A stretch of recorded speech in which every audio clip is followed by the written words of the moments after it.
Bonjour Charline. Bonjour Sandra. Merci d'avoir accepté cette interview. Avec grand plaisir. Je trouve que tu es toujours souriante, tu dégages vraiment un optimisme qui m'a frappée et c'est pour ça que j'ai voulu te rencontrer aujourd'hui. Est-ce que tu peux nous partager ton secret? C'est gentil déjà, merci. C'est vrai que ça m'a toujours tenu à cœur de véhiculer du positif et de l'optimisme. Alors déjà parce que c'est ce que je suis de manière générale, mais comme tout le monde j'ai mes jours sans. Et d'ailleurs, il y a une dame qui ne me connaît que très peu, mais qui m'a reconnue dans une phase émotionnelle assurément moins évidente il n'y a pas longtemps, qui m'a dit quelque chose. Et elle m'a dit « accueillir ». Je crois qu'on est ici pour accueillir. Et je crois que c'est exactement ça. On est ici pour accueillir. Alors accueillir, c'est tout ce qu'il y a de positif, d'envoûtant, d'épanouissant, de valorisant pour soi et pour les autres. Et c'est aussi accueillir tout ce qui est moins agréable, ce qui est décevant, ce qui peut créer de la colère. Sourire, mais pas à n'importe quel prix et surtout ne pas faire semblant. C'est un peu ça ton credo. Il ne faut pas tout transformer en positif quand il y a des choses qui vont réellement pas. Tu vois, pour moi, c'est important de comprendre d'où vient le mal-être et c'est en acceptant aussi ces émotions, ces souffrances, en les vivant pleinement que tu vas pouvoir t'épanouir à nouveau. Et on a tous notre part d'ombre, on a tous notre part de lumière, on a tous nos phases où ça va bien, où ça va moins bien. Et pour moi, il faut les accepter. Il y a quelque chose qui m'aide beaucoup aussi dans mes déceptions, dans ce qui me rend en colère, c'est de me dire qu'on a plusieurs catégories de personnes dans la vie. Il y a les personnes qui vont te décevoir, qui elles, à mon sens, vont te ramener à toi et t'ancrer en la personne que tu es et te montrer que tu resteras toujours ton meilleur allié. Il y a les personnes qui vont te mettre en colère, qui elles vont te donner la rage de vaincre.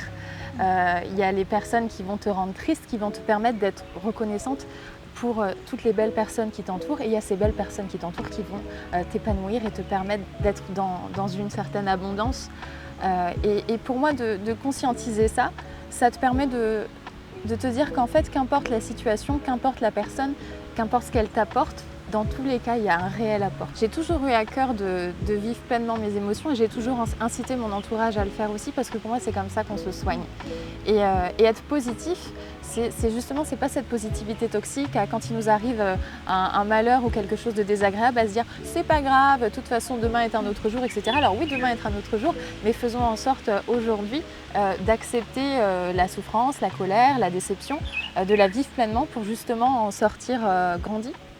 Ça, c'est vraiment du coup le conseil derrière le fait que tu sois cette personne qui, d'apparence, est tout le temps souriante. Si tu arrives à être aussi optimiste et aussi souriante, c'est parce que justement tu acceptes cette part un peu d'ombre et de moments un peu down. Ouais.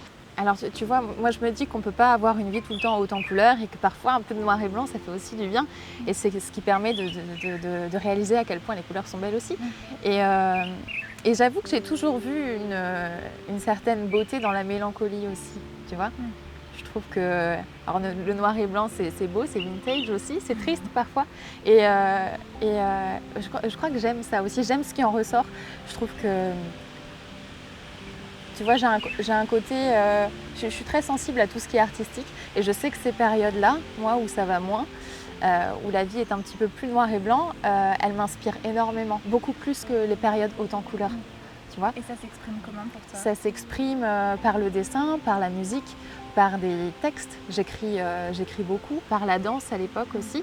Ça te donne, pareil en fait, ça te donne cette rage de t'exprimer. Et tout ce qui ne sort pas par les mots, sort par le corps. L'art, c'est un refuge pour moi, comme ça peut être... c'est un refuge et c'est quelque chose d'extrêmement épanouissant que je sois bien ou moins bien. C'est vraiment mon encre, c'est l'art. Du coup, oui, donc tu parlais de la danse, tu parlais de l'art en général et plus particulièrement de l'écriture. Comment tu aimes écrire ? Qu'est-ce que tu écris ? Des poèmes ? Non, pas des poèmes. J'ai longtemps voulu écrire des chansons. Je t'avoue que j'ai jamais réussi à trouver le fil parce que c'est extrêmement... il y a beaucoup de métaphores, il y a beaucoup d'images. J'ai encore du mal à comprendre la structure d'une chanson au-delà du couplet-refrain, mais vraiment comment l'écrire, la composer. Mais non, j'écris plutôt à mes proches en fait. C'est là que les mots me viennent. C'est quand j'écris à mes proches sur ce qui m'arrive. Et l'échange de questions aussi. Du coup, quand la personne me questionne, derrière, je réécris autre chose. Et je pense que des textes, je pourrais, en accumulant mes réponses à toutes ces questions, je pourrais réussir à en faire un recueil. Oui, voilà. Un recueil de lettres. Un recueil de lettres. Mais là, comme ça, toute seule, non, j'y arrive pas. Et les mots, c'est quelque chose qui a un sens pour toi, c'est vraiment, ça peut être une arme dans les deux sens du terme, hein, positive comme destructrice. C'est quelque chose qui te tient vraiment à cœur, ça, les mots. Oui, complètement. Les mots, ça a une incidence énorme pour moi. Je suis extrêmement stimulée intellectuellement par les mots. Quand quelqu'un me parle, ça va tout de suite me happer. Tu vois, les mots, ils sont capables de me rendre heureuse, comme de me faire éprouver de la colère, d'être extrêmement déçue, d'être extrêmement contrariée. Ils sont même aphrodisiaques. Tu vois, vraiment, les mots, ils régissent énormément de choses et ils me font énormément de bien quand ils sont bien utilisés et ils me font énormément de mal quand ils ne le sont pas. Et pour moi, c'est puissant les mots parce que ce soit quand tu parles ou quand tu écris à quelqu'un ou en t'adressant à quelqu'un, pour moi, tu ancres tes pensées dans la matière. Et il y a quelque chose qui se passe à ce moment-là qui fait que ça a un impact. Et cet impact-là, il est à double tranchant, en fait, comme tu disais. Il est positif ou il peut être aussi destructeur. Du coup, ces textes que tu écris, tu les partages pas pour l'instant, en tout cas sur Instagram, il y a beaucoup de photos, mais il n'y a pas d'écriture. Est-ce que c'est volontaire? Et c'est pas volontaire dans le sens où j'ai pas envie de les partager, c'est volontaire dans le sens où je suis tellement perfectionniste sur les mots que j'ai envie que mon texte il soit vraiment pleinement à l'image de tout ce que je peux ressentir. Après, c'est quelque chose qui est à venir. Parce que je trouve qu'il y a tellement de faux sur les réseaux que quand on voit de la vulnérabilité, en fait, ça fait juste du bien. Et je me rends compte que les personnes que je suis, pour lesquelles je prends le plus de plaisir, que je prends le plus de plaisir à lire, à regarder, c'est justement ces comptes-là qui parlent de la vie, qui parlent du voyage, qui parlent avec authenticité. Et c'est ce que j'ai envie de véhiculer. Après, je suis plus en recherche de forme. Tu vois, je fais de la voix off aussi dans mes activités et j'aimerais bien commencer à illustrer une vidéo avec la voix et avec des textes que j'écris. Voilà. Super. Du coup, Charline, tu es une personnalité publique réunionnaise. Comment tu fais pour garder ta part d'intimité? Est-ce qu'il y a des choses que tu dis, des choses que tu ne dis pas? Et comment tu décides en fait ce que tu partages sur les réseaux sociaux?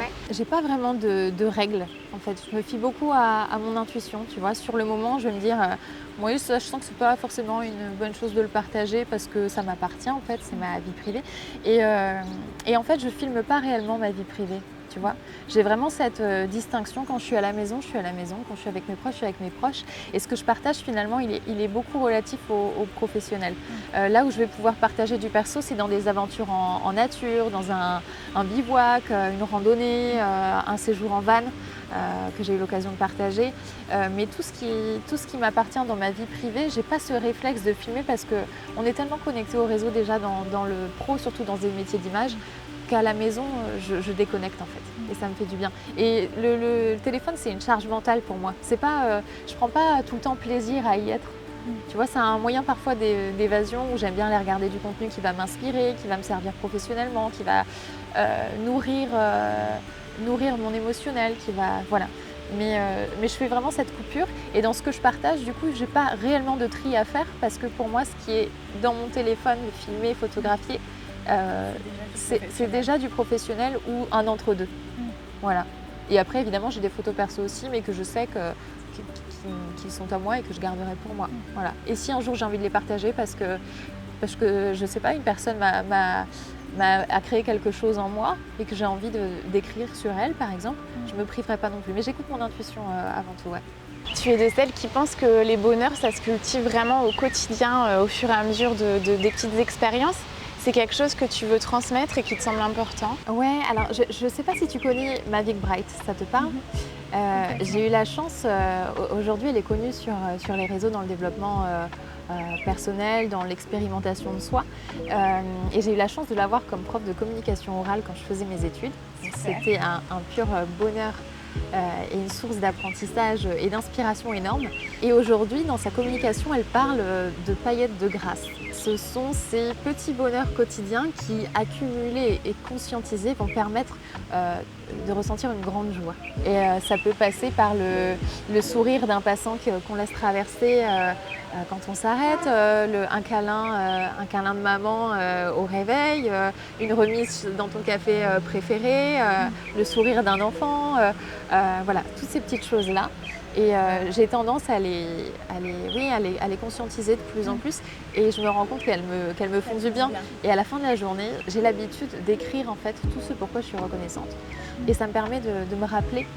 Et même quelques jours après, tu vois, ça peut arriver, tu as un coup de mou, tu regardes en fait toutes ces choses-là et tu te rappelles à quel point tu as de la chance et tu as de quoi être épanoui et éprouver de la gratitude en fait. Et ton équilibre, toi, tu le gardes justement grâce à ces petits riens du quotidien que tu transformes en paillettes? Ça y participe. J'ai ma maman qui est une grande part de mon équilibre aussi. Ma maman, c'est la douceur incarnée. Elle n'a pas besoin de parler, elle t'écoute, elle te fait un câlin, et il y a quelque chose qui se passe qui te fait du bien. Et c'est rare d'avoir une présence, tu sais, qui t'écoute réellement sans avoir besoin de parler. Et parfois, on se rend compte que juste se livrer et être sincèrement écouté, ça suffit à se libérer et à se sentir mieux. Si on devait résumer la somme de tout ce qui t'apporte de l'équilibre au quotidien, donc il y a ta maman, il y a tous ces petits bonheurs pour lesquels tu es vraiment pleine de gratitude. Ouais. Qu'est-ce qu'il y a d'autre? Mes proches et le sport. Le sport, ça participe à mon équilibre. Alors, j'y suis pas tout le temps régulière parce que parfois, il y a des semaines plus surchargées ou un manque de motivation. Mais le sport, oui, ça y participe. Et je le vois bien quand je suis dans un entre-deux émotionnel, je fais ma séance et tout de suite après, je me rends compte qu'il n'y a rien de grave et qu'en fait, tout va bien et que je me sens bien là. Tu fais quoi comme sport?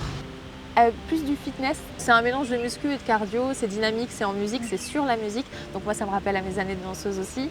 Et là, j'ai prévu de reprendre la danse parce que ça me manque, de me reconnecter à l'art et à mes passions, de raviver mes passions.